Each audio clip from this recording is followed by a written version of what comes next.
so loved the world that he gave his only son, that whosoever believeth in him should not perish, but have everlasting life.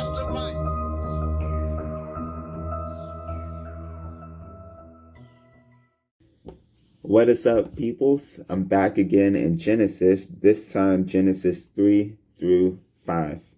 Chapter 1, verses 3 through 5. So, then God said, "Let there be light," and there was a light. And God saw the light, that it was good. And God divided the light from the darkness. God called the light day, and the darkness he called night. So the evening and the morning were the first day. So in here, I had a couple of questions, and it's important to have definitions of things because the original book of Genesis was not written in English. It was written in Hebrew. So I had to go back to the Hebrew definitions of things to really understand the context of these verses and what this really means and what this reveals about God.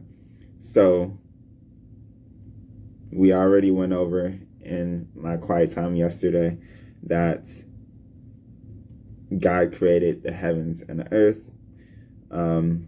And then God spoke and said, "Let there be light," and there was light.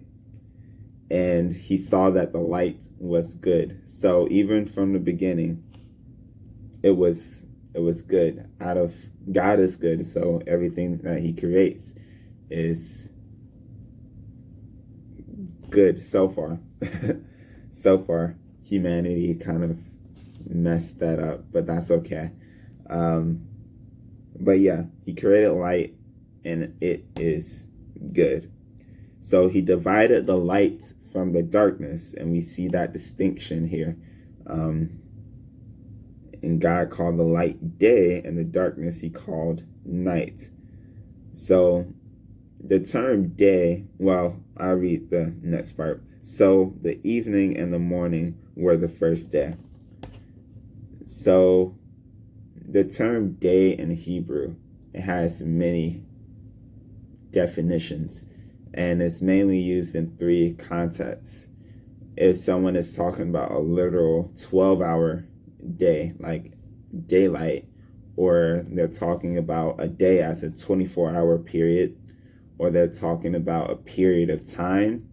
I like to use when older people say back in my day, you're not going to ask them which day was that. No, you're going to automatically assume that this was a period of time in their lives that was in the past. So that's another way day is used. Yeah. And this period of time can mean absolutely anything. So in verse 5, God called the light day, and the darkness he called night. So we can see that that's the 12-hour period. But when it says the first day, we really don't know what that means, because it can mean that God created light. It can mean that God created light as in 12-hour period, or 24-hour period, or a period of time. And most people take it as a 24-hour period. But I would say that it's more over a period of time, because God is timeless. So the way that we describe things, it makes it seem that it makes it easier for us to comprehend. So, and this was pretty much, what do you call it?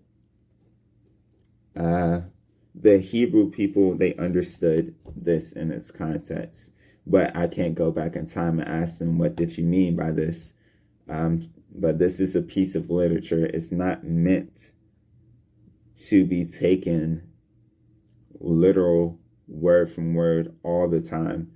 You have to use it in its context. Like, you don't read a science book like it's a poetic book or it will be a terrible book. And you don't read a poetic book like it's a science book because that's not its nature.